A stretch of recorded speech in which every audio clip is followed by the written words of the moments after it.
Vamos a invitar al ingeniero Diego Cosentino, que nos va a contar sobre el marco del Año Internacional del Suelo. Diego.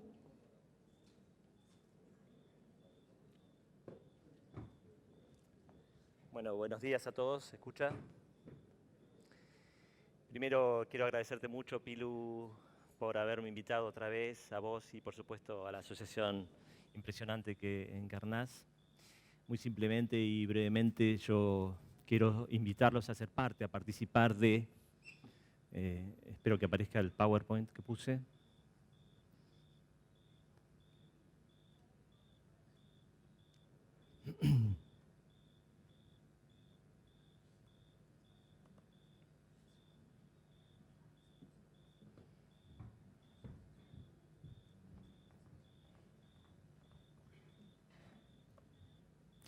A participar de, como dice ahí, 2015, el Año Internacional de los Suelos.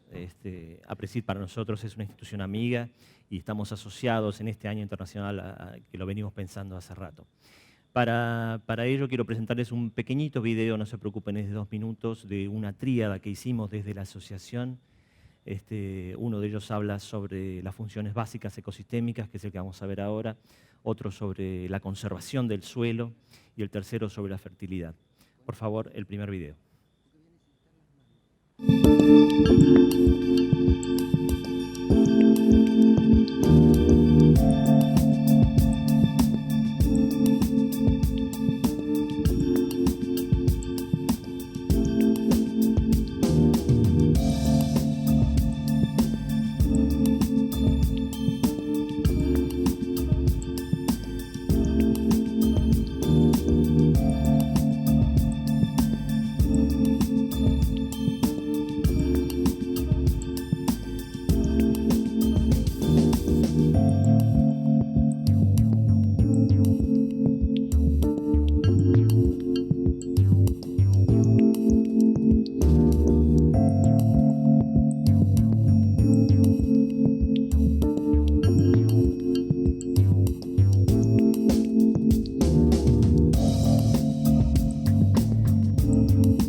Bueno, yo creo que las Naciones Unidas, 250 países juntos, se dieron cuenta a través de la FAO que no solo el cambio climático era algo que planetariamente está pasando muy importante y que merece grandes discusiones y grandes reuniones, sino que el suelo, un recurso importantísimo para nosotros, había que prestarle atención. Y sobre todo, por ejemplo, para mitigar el cambio climático, que es una de las cosas que dice en el video que vimos recién, ¿no es cierto?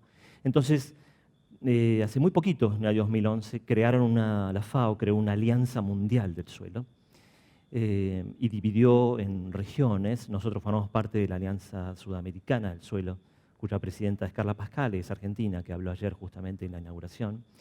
Y es muy interesante porque en esa alianza regional sudamericana, al cual me invitaron también este año en Chile, todos los países de Latinoamérica poníamos sobre la mesa, había representantes del INTA, de cada país, ¿no? De las instituciones como las nuestras, científicas, ponía sobre la mesa qué era lo que estaba pasando con el suelo en cada país.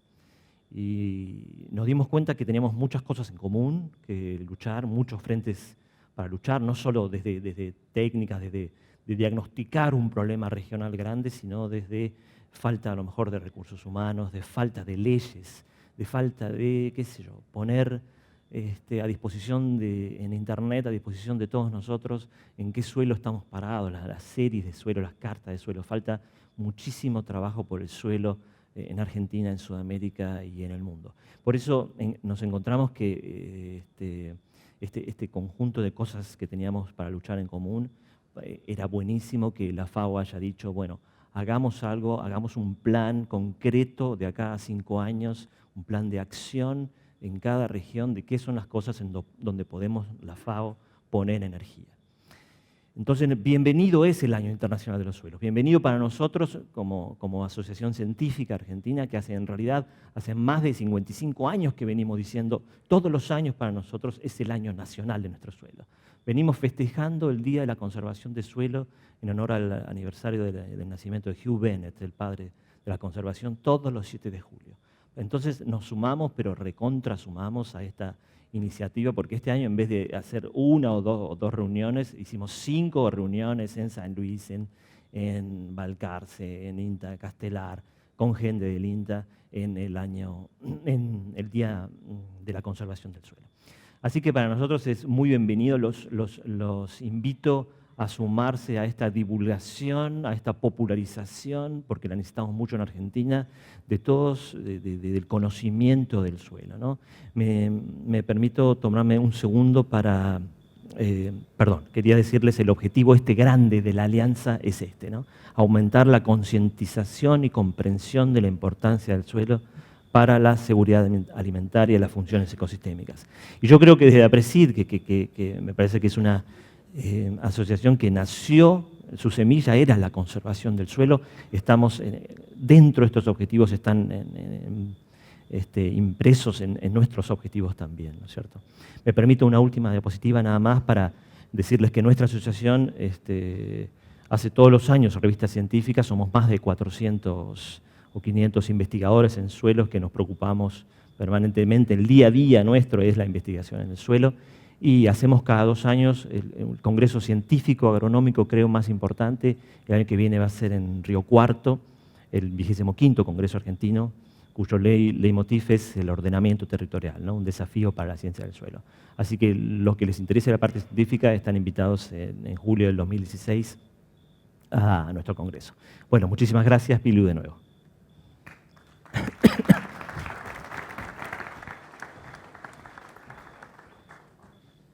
Muchísimas gracias, Diego. Ahora vamos a invitar a la ingeniera Pilu Giraudo y al ingeniero Diego Consentino de la Asociación Argentina de las Ciencias del Suelo a firmar un convenio marco entre las dos asociaciones para trabajar en conjunto de aquí en más sobre justamente este desafío de conservación de suelo. Por favor, Pilu y Diego.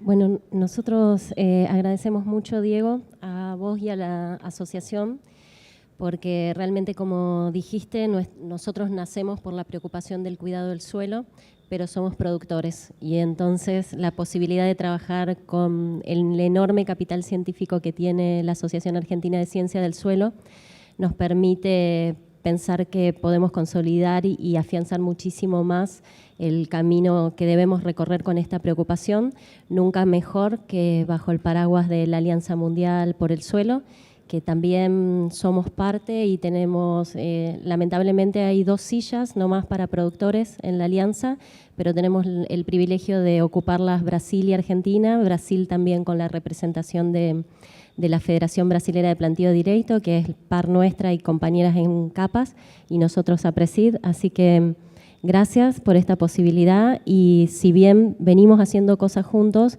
tenemos la convicción de que con un convenio marco de colaboración podemos hacerlo con mayor planificación y bueno, con muchos mejores objetivos y estrategias para llevarlos adelante. Así que muchísimas gracias.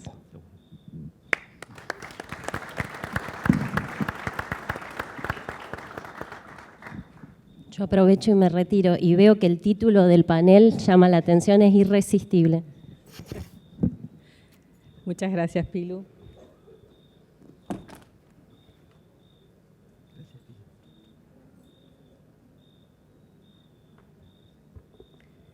Justamente como nos indicaba Pilu, tenemos un título en esta conferencia que ha llamado mucho la atención.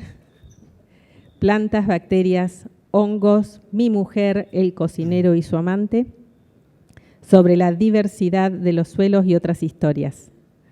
Un tema muy convocante. Te invitamos, Luis, a que nos expliques cómo juntás todos estos elementos. Muchas gracias. Gracias.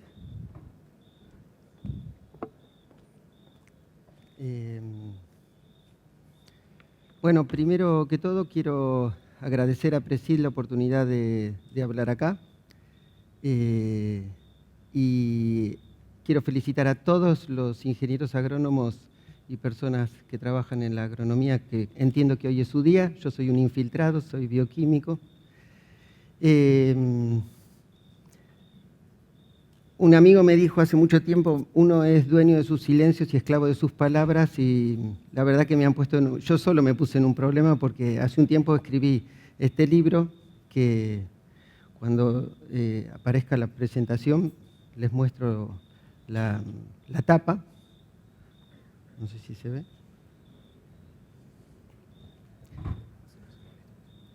Ah.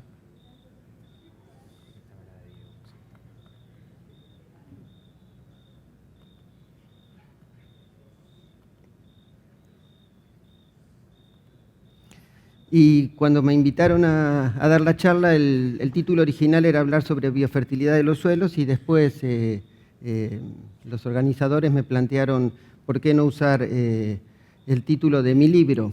Y bueno, no me podía negar. Pero a veces las cosas no coinciden de casualidad. Ese libro yo lo escribí en el 2000 y esa edición del libro es del año 2005.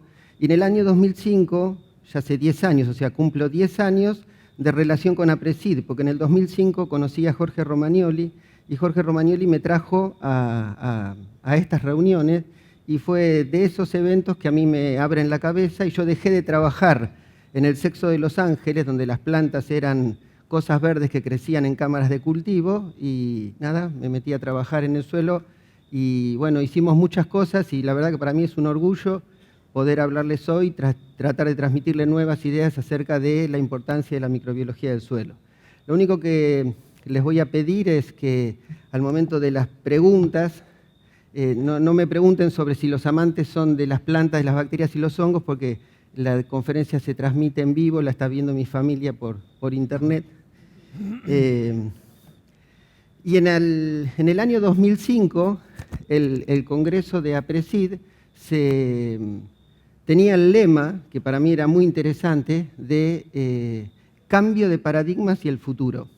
Respecto del 2005, estamos en el futuro, en el 2015, y yo les voy a hablar hoy un poco de cambio de paradigmas, o más que cambio de paradigmas, de renovación de paradigmas, de nuevos paradigmas.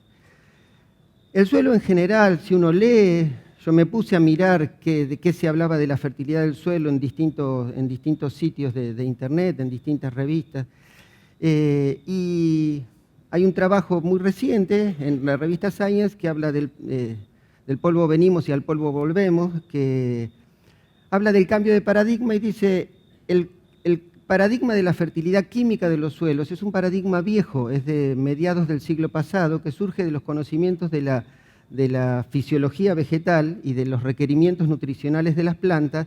Entonces, a partir de eso, se genera la Revolución Verde, donde todo ese desarrollo de los cultivos se sostiene en industrias de fertilizantes que aportan los nutrientes químicos que las plantas necesitan para crecer. Eso es todo lo que ustedes conocen, no los voy a poner a explicar de la fertilidad, pero el suelo no es un florero, las plantas no crecen en hidroponía. Es cierto que es necesario reponer los nutrientes químicos, pero ese paradigma del suelo, el suelo era una caja negra, esa caja negra se empezó a aclarar como las líneas de luz que aparecen en el diagrama de Biosapiens, así en la oscuridad aparecen ciertos conocimientos, y a partir del conocimiento de la microbiología del suelo, que fundamentalmente se desarrolla hacia fines del siglo pasado y en este siglo, no por casualidad, en el año 2000 la revista Science decía que la biología del suelo o el suelo era uno de los puntos de frontera del conocimiento de la humanidad para este nuevo siglo. A partir del conocimiento de la microbiología del suelo, hoy sabemos mejor que antes que los nutrientes se originan en el suelo por la transformación de la materia y que esa transformación de la materia está dada por los organismos que habitan el suelo. Y esos organismos que habitan el suelo no saben que nosotros estamos afuera, que ustedes están haciendo cultivos. Los organismos que habitan el suelo organizan sus hábitats para crecer en el propio suelo. Es decir, los organismos se encargan de formar esos micro y macroagregados que le dan la estructura al suelo, que también ustedes saben que es muy importante para que el suelo sea de mejor calidad.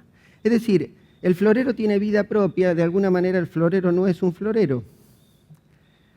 Volviendo a los nutrientes, y para simplemente comentar una idea, porque vi cómo se promocionan los fertilizantes, digamos, la fertilización es realmente reponer nutrientes al suelo que las plantas necesitan, pero estamos dando de comer, en una de los portales vi que decía, los nutrientes además hacen crecer los microorganismos. Bueno, acá yo hice una simplificación del ciclo del nitrógeno y del ciclo del fósforo, que está muy bien porque es así de sencillo, pero en esos ciclos, en algún momento, se generan formas disponibles de esos nutrientes, que son las formas que puede asimilar la planta para desarrollarse. Lo que hacen los microorganismos es generar esa transformación. Cuando ustedes agregan fertilizantes al suelo, en lo que sería la sonrisa a ver si puedo marcar acá, ¿no?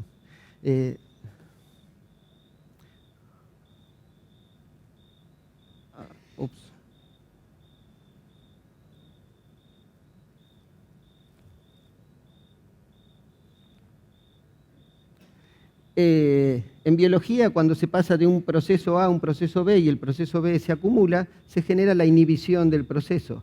Es decir, si ustedes fertilizan, estamos inhibiendo la promoción de aquellos procesos biológicos que aumentan la fertilidad nitrogenada y fosforada del suelo. Pero el problema es la demanda y la oferta, y ahí yo entiendo que tenemos que compatibilizar los dos paradigmas. Yendo un poco más a los organismos que viven en el suelo, los organismos que viven en el suelo se pueden dividir por tamaño, y tenemos desde los bichos del suelo, la macrofauna, la mesofauna y la microfauna, que son organismos que se ven, que se pueden contar, que se pueden analizar a la lupa, y tenemos los microorganismos. La primer parte de estos organismos que viven en el suelo, los más grandes, se pueden cuantificar en el mismo campo, buscándolos, es decir, todo bicho que camina va a parar al tubo de ensayo, y de esa manera uno puede, en un trabajo medio arqueológico, analizar, juntar en una determinada muestra del suelo, todos los organismos que son visibles, eso es lo que genera la macrofauna. Para la mesofauna hay otras técnicas para hacerlos escapar a los animalitos y que caigan en un tubo con alcohol y después uno los mira en la lupa.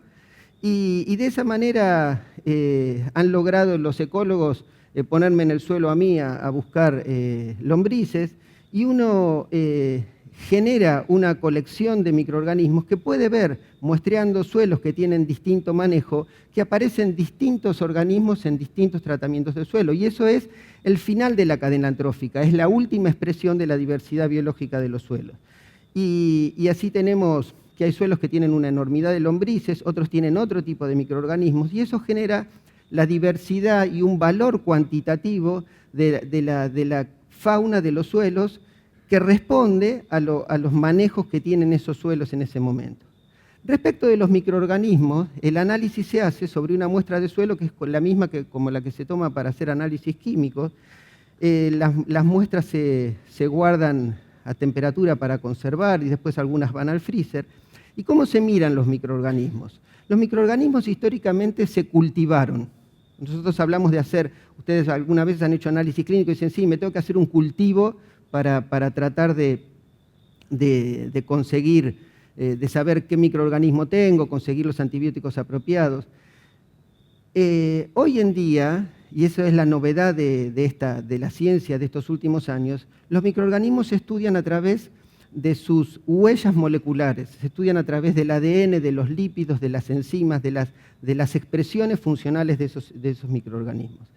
Y entonces, cuando hablamos de los microorganismos, nos podemos preguntar, y ya Diego Cosentino me adelantó, me sacó argumentos, pero tengo que sacar la primera cajita. En esta cajita yo tengo 30.000 millones de bacterias, porque tengo 3 gramos de suelo.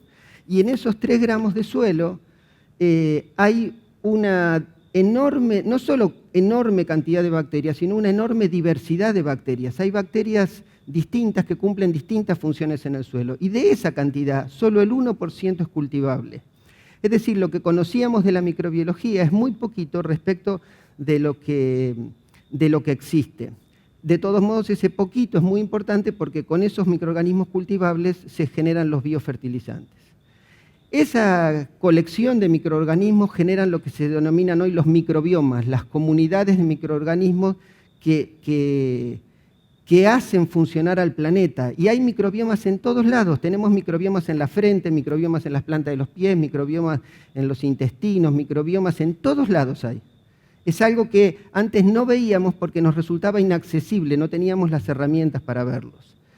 Incluso recientemente se ha descrito que los microbiomas se relacionan con el comportamiento de los animales. ¿Cómo no pensar que los microbiomas del suelo van a determinar el comportamiento del suelo? Nosotros en un proyecto que hicimos en conjunto con APRESID, con Rizobacter y con la Lucía del grupo Romagnoli, estudiamos estos microbiomas y expresiones del microbioma comparando, trabajamos 11 grupos de investigación de este país, y comparamos suelos con buenas prácticas agrícolas con suelos con ausencia de buenas prácticas agrícolas, básicamente monocultivo. Y así encontramos distintas respuestas que nos permiten cuantificar la calidad biológica de esos suelos y nos permiten discriminar el suelo de acuerdo a su historia de uso. Y encontramos, esto mírenlo como cuando se miran la lista de los títulos al final de una película, que uno dice, bueno, no alcanzo a leerlo. Bueno, lo que les digo es, tenemos una serie de indicadores, lombrices, oribátidos, tipos de arañas, actividades de enzimas, ácidos grasos, glomalina, recuentos de pseudomonas, densidades de espora, perfiles fisiológicos que vendrían a ser como podemos hacerle un electrocardiograma de esfuerzo a los suelos y ver, de acuerdo a la respuesta, cómo se había manejado ese suelo. Tenemos métodos de diagnóstico biológicos de esos suelos.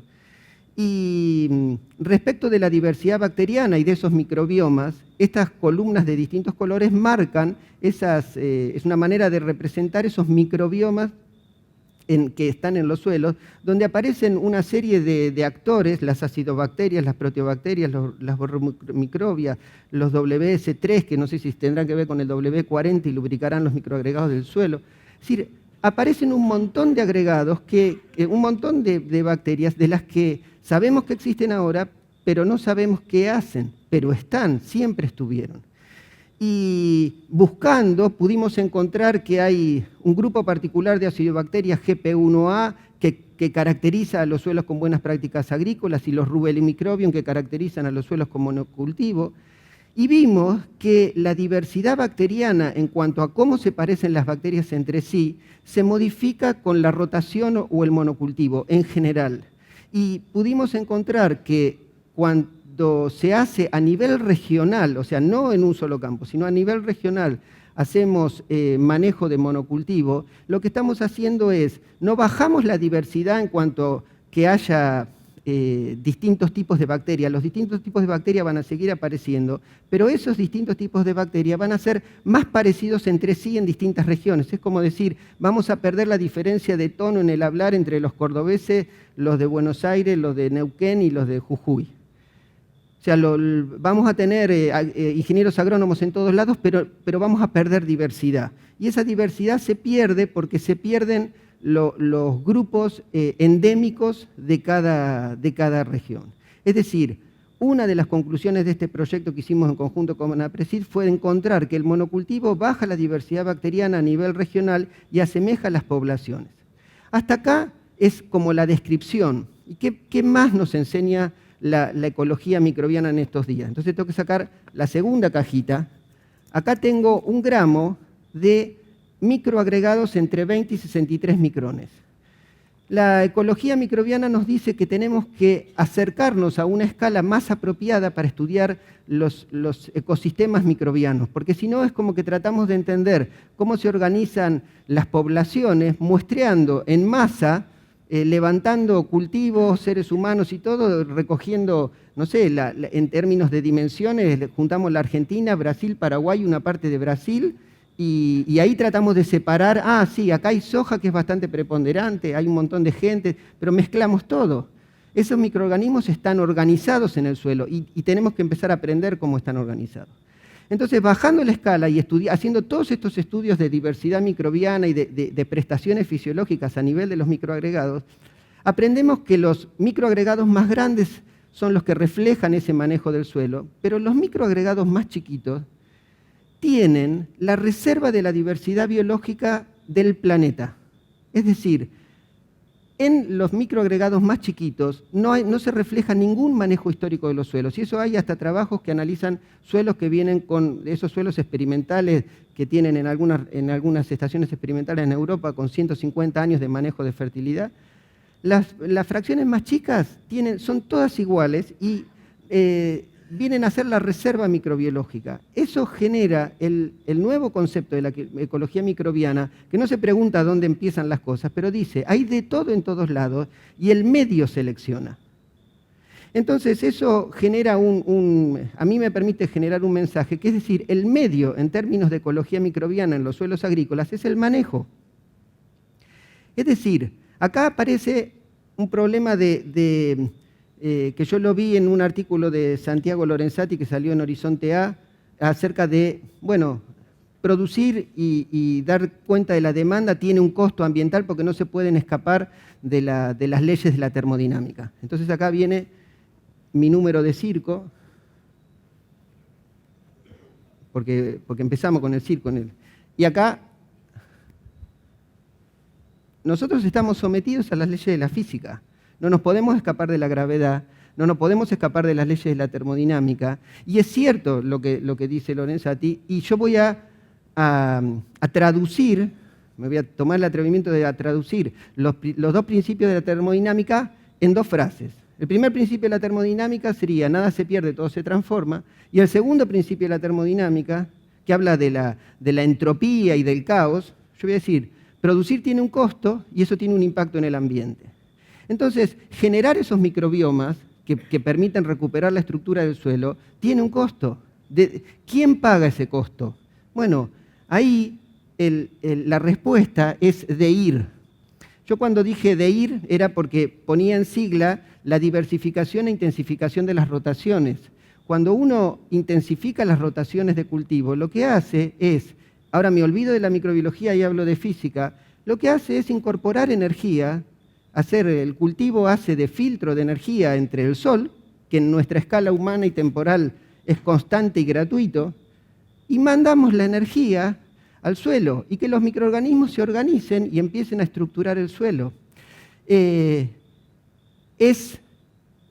es darle la caña de pescar y que aprendan a pescar los microorganismos y no darles planes sociales como con el fertilizante que hacemos crecer los microorganismos sin que los microorganismos hagan lo suyo.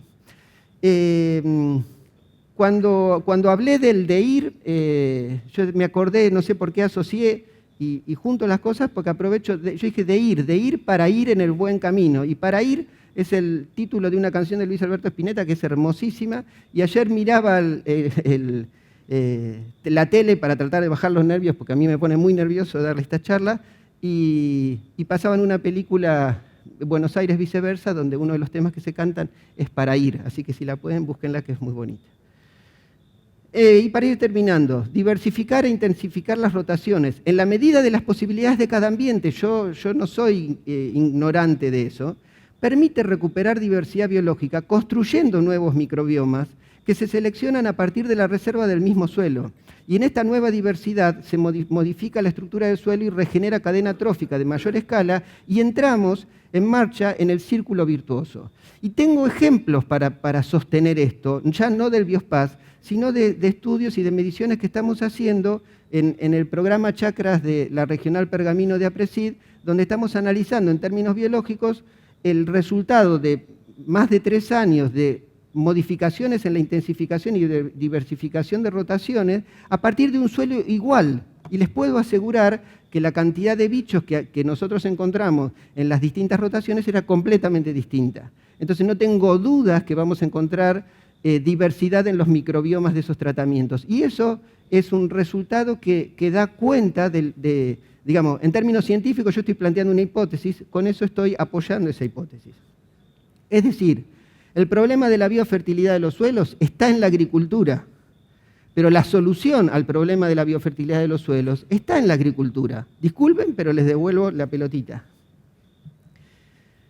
Esto es una foto que nos sacó la lombriz miope para extorsionarnos cuando nos acercábamos a muestrear, pero la agarramos.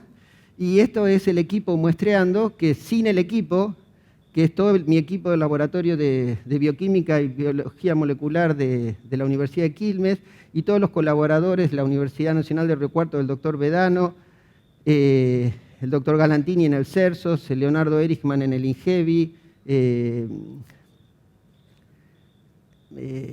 la Universidad Nacional del Nordeste, tengo estos lapsus. Mari Iglesias en Corrientes, Laura Domínguez en Córdoba, un montón de colegas y amigos que empezamos a trabajar en el Biospaz y que por más que el subsidio se acabó, seguimos trabajando. Antes de terminar, y como estamos en agosto y es el mes del Día del Niño y todos tenemos un niño adentro, y cuando me enteré que estaban transmitiendo esta conferencia por internet, le dije a mi familia que me miren, así que les voy a mandar un saludito. Muchas gracias.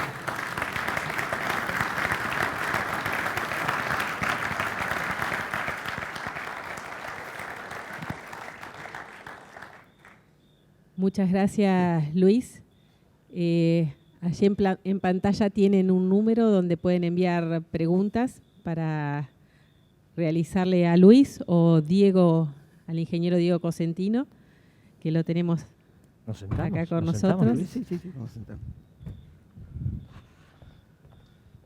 Qué importante poder sumar para nosotros los productores un poco la parte científica, como decía a Pilu, de poder ver hacia dónde va el camino, hacia dónde nos estamos dirigiendo, si estamos bien orientados y bueno, modificar ese rumbo en base a todos los trabajos que ustedes realizan, tanto la Asociación Argentina de Ciencias del Suelo como todo el trabajo y el equipo de Luis de biología, que es algo nuevo para nosotros y recién estamos descubriendo la importancia que tiene justamente a través de esto que comentaban, que una cucharada de suelo, me quedó más la cantidad que nombraste vos, tiene tantos organismos como personas existen en la Tierra, así que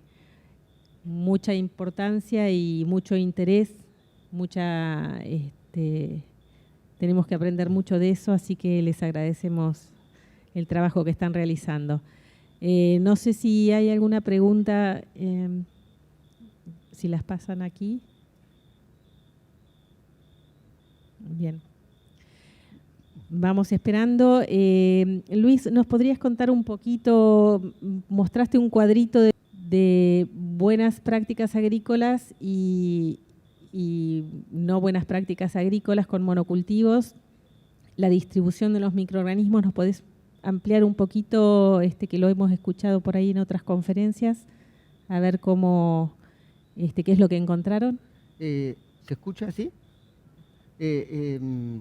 A ver, básicamente nosotros encontramos mayor actividad biológica en los suelos con rotación de cultivo, inclusive con lo que ustedes llaman la rotación típica. Y para nosotros fue sorprendente este hallazgo de encontrar que a nivel regional simplemente la rotación típica sostiene una diversidad, un nivel de diversidad bacteriana a nivel regional similar a los suelos naturales, al suelo de una pastura no tocada.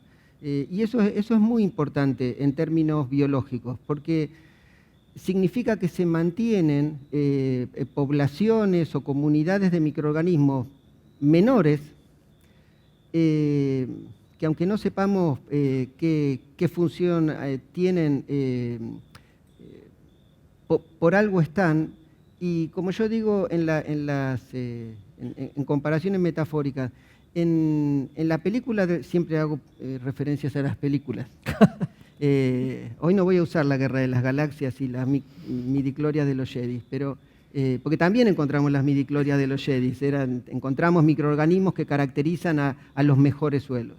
Pero en términos de los personajes de una película, hay millones de orcos, millones de soldados, y hobbits hay 3 o 4. O sea, los personajes importantes de toda una comunidad, los líderes, son pocos.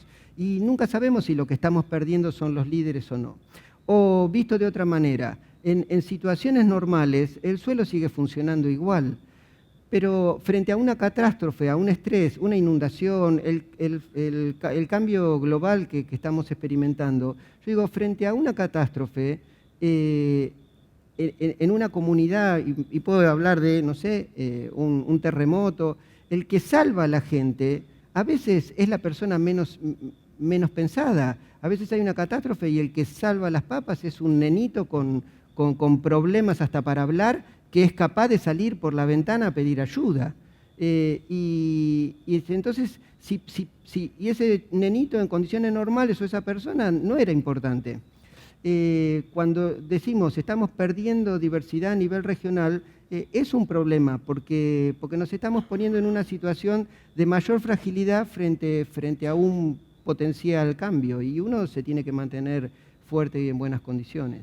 Creo que ese es, para nosotros, a mí también fue una sorpresa, una grata sorpresa, que lo que para nosotros era un resultado muy académico, resultó ser para APRESID un resultado muy importante de apoyo al mensaje de APRESID de las buenas prácticas agrícolas. Luis, ¿yo puedo hacerte una pregunta? Sí. Vos dijiste que en los microorganismos, en los más pequeños agregados, en los microagregados, podía haber una reserva de biodiversidad mundial bastante similar en muchas regiones. Sí. ¿Esto puede ser una buena noticia frente a una discusión absoluta tan fuerte que es el uso de pesticidas, el uso del glifosato contra la biodiversidad microbiana en el mundo del suelo? Yo creo que sí, sinceramente creo que sí. Yo planteé el tema, en un gramo de suelo hay 10.000 millones de microorganismos. Cuando nosotros usamos estas técnicas moleculares que nos permiten mirar una enormidad de microorganismos, lo que miramos, estos datos que yo les estoy diciendo de las comunidades que no se cultivan, estamos hablando que podemos contar 500.000 microorganismos en una muestra, 1 millón, no 10.000 millones. Es decir, seguimos viendo los más numerosos. Los trabajos son muy recientes, los trabajos de ecología microbiana que muestran esto de la reserva de la diversidad en las partículas más chicas, De hecho, tuve la suerte de ir a un congreso de ecología microbiana en Italia este año. Uno de los mensajes de la gente que trabaja en suelos es tenemos que empezar a trabajar a nivel de microagregado para tratar de entender mejor, y hay trabajos de manejos históricos de fertilidad. No conozco de agroquímicos, pero no va a tardar mucho en aparecer. Es muy fuerte el dato de que en los microagregados se pierden ciertas cosas y en el nivel más bajo sigue existiendo. Está claro que a nivel de impacto en la comunidad total es mínimo, pero es la reserva. Entonces yo creo que ahí hay un mensaje de esperanza. Y si no, no se podría explicar cómo ciertos suelos se recuperan de la nada, no es magia. Yo hago circo, pero... Bueno, un poco en línea con este tema, hay una doctora, Marisa Gómez, que hace 20 años que está trabajando con efecto de herbicidas sobre microorganismos del suelo. Y nosotros hemos charlado con ella, íbamos con la idea de que íbamos a recibir alguna noticia negativa, algo a cambiar o ver. No quiere decir que no haya que cambiar en algunos aspectos, pero los resultados que ella va acumulando en 20 años han sido que los herbicidas no tenían efecto sobre los microorganismos del suelo, sí en algunos disminuían su actividad en un corto tiempo y luego los mismos microorganismos se recuperaban de una forma asombrosa y no se veía después disminución al tiempo, o sea que sí, a mí no me extraña, me parece lógico. Diego, un poco el tema de distribución territorial, de planeamiento, un tema pendiente cuando estamos hablando también de ciertas resoluciones por ahí a nivel local. Sí. Respecto a uso y qué importante es hacer primero este primer paso que vos estás planteando, ¿verdad? No, yo creo que el año que viene tenemos el Congreso de Científicos del Suelo en Río Cuarto. Y Córdoba es una provincia que han salido muchos problemas de ordenamiento territorial. Y yo creo que estamos muy en pañales porque es complejo, porque hay gente involucrada, o sea, está la parte social muy involucrada y con muchos problemas. Yo creo que por el desconocimiento global, ¿no es cierto? Pero es verdad que estamos en pañales en cuanto a las leyes, en cómo ordenar nuestro territorio, y no solo sucede en Argentina, sino pasa mucho en Latinoamérica. Todos los que nos encontramos en Chile y de Latinoamérica teníamos el mismo problema. ¿Cómo decirle a un productor que hace 20 años que tiene un galpón de pollos en el medio del pueblo, decirle de golpe, mire usted, se tiene que ir a 4 o 5 kilómetros del pueblo, porque a partir de ahora nos dimos cuenta que el olor de su pollería molesta a todo el mundo?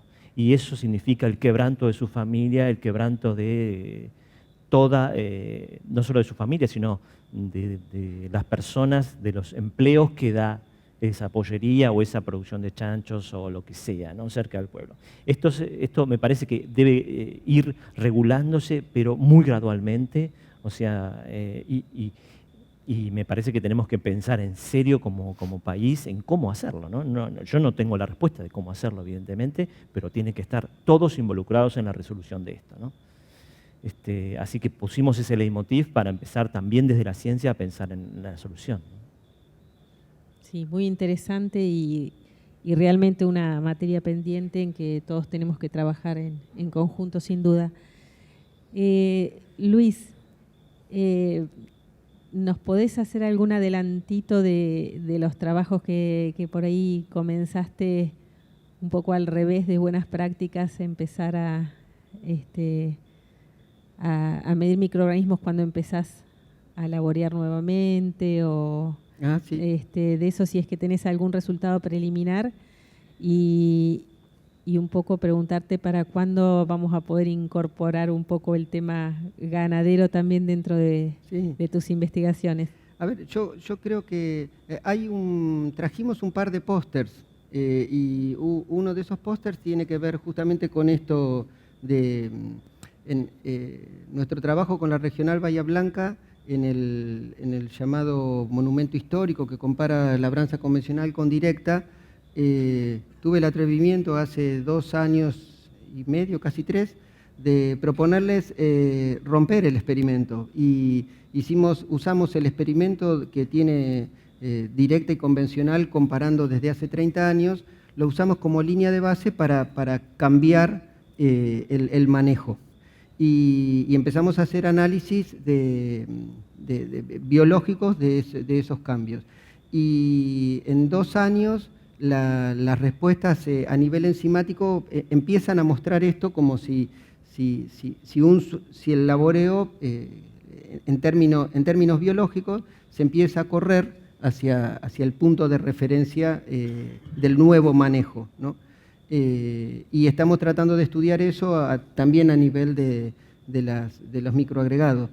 Una cosa que yo voy a hablar con cierto desconocimiento, pero entiendo que la mineralogía de un suelo no cambia en un tiempo corto.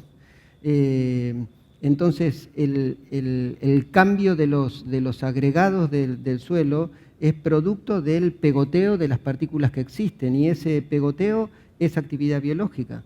Entonces, ahí es donde yo insisto en empezar a usar la herramienta del manejo como la herramienta. Yo por ahora es la única que veo para poder entendernos con estos microbiomas. Los microbiomas no se resuelven, y eso que tengo proyectos con Rizobacter, pero no se resuelven por inoculación, porque podemos inocular 1, 2, 3, hay 10 productos de inoculantes que son fundamentales para actuar sobre la semilla, pero para actuar sobre la comunidad microbiana es como si dijeran, queremos cambiar la Argentina. Bueno, traigamos, por más que traigamos premio Nobel, 1, 2, grandes personalidades, no vamos a cambiar, tenemos que cambiar en sociedad. Entonces, para cambiar en sociedad tenemos que cambiar las condiciones. Bueno, en eso estamos en estos días. Pero quiero decir, es cuestión de manejar la economía, manejar los recursos, y ahí es donde yo aprendí muchísimo del conocimiento que tiene el productor agropecuario. Tiene un conocimiento de oro en las manos que de hecho lo usa, lo ejerce, y nosotros lo que podemos hacer es generar explicaciones de esos cambios. Y con esa información, yo tomo mucho la charla de Facundo Manes al comienzo del Congreso. Es decir, con el conocimiento lo que se puede hacer es manejar más inteligentemente ese recurso. Es decir, para eso está el conocimiento. Y tenemos todo en este país para hacerlo. Además, tenemos una situación de desarrollo de la agricultura que es muy particular en el planeta. Entonces, eso lo saben más que nadie los de la ciencia del suelo. Es decir, hay oportunidad, hay buenos científicos, y creo que el secreto está en coordinar y en organizarnos y en trabajar juntos, no tengo duda de eso. Bien, tenemos poco tiempo, pero ¿tenemos alguna pregunta? Tenemos muchísimas preguntas. Lamentablemente, la disponibilidad de tiempo va a complicar las cosas. Hemos seleccionado algunas como para ir respondiendo en la medida en que el tiempo lo permita. ¿Qué acciones podemos tomar desde la agricultura para mejorar la biofertilidad? Para mí, en la medida de lo posible, diversificar e intensificar las rotaciones es la razón. Voy a decir algo políticamente totalmente incorrecto en este ámbito. Yo creo que ustedes en las malezas también tienen una oportunidad. Se los tiro como... Es decir, a mí me llevaron a muestrear suelos de monocultivo, como diciendo, mira, te elegimos el peor de los suelos para tenerlo como referencia. Lo empezamos a muestrear y estaba bárbaro el suelo. ¿Por qué? Porque había una diversidad de malezas tremenda. No tengo idea, pero digo, a veces el problema puede ser la oportunidad. Yo no tengo duda que hay que diversificar. Un secreto respecto de los ciclos de los elementos, el uso, para mí es una respuesta muy inteligente, una decisión muy inteligente, usar vicia, usar arveja en las rotaciones como cultivo de cobertura.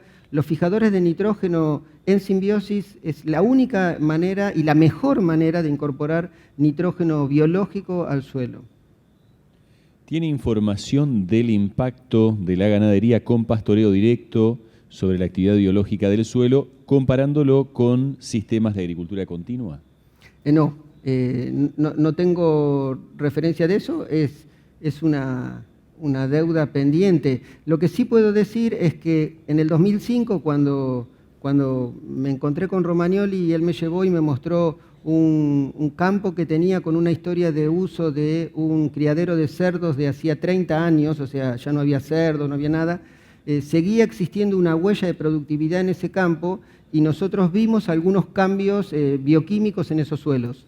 Es decir, que y claramente meter otro actor más macrofauno en el sistema me parece totalmente válido, pero desconozco, no sé. ¿Qué piensa de la glomalina como indicador biológico de manejo de suelos? Bueno, ahí tengo datos propios. La glomalina en los suelos limosos funciona muy bien como indicador de suelo. Hay otros suelos en los cuales nuestros datos no dicen lo mismo. De todos modos, con la glomalina nosotros publicamos un trabajo acerca de la metodología. Hay un problema metodológico para la determinación de la glomalina y es simplemente ponerse de acuerdo en cómo determinarla. Me parece un indicador muy interesante por lo fácil de medirlo y el problema está que después cómo interpretarlo. O sea, la glomalina es una historia planteada como una proteína de origen micorrícico. Yo creo que cuando se hace la determinación de glomalina, se determina glomalina y otras cosas más, que evidentemente son buenas, reflejan una buena calidad de suelo. Bien, se nos ha terminado el tiempo. Le agradecemos especialmente al ingeniero Diego Cosentino y el doctor Luis Wall por el tiempo que nos han dedicado. Muchas gracias. Gracias.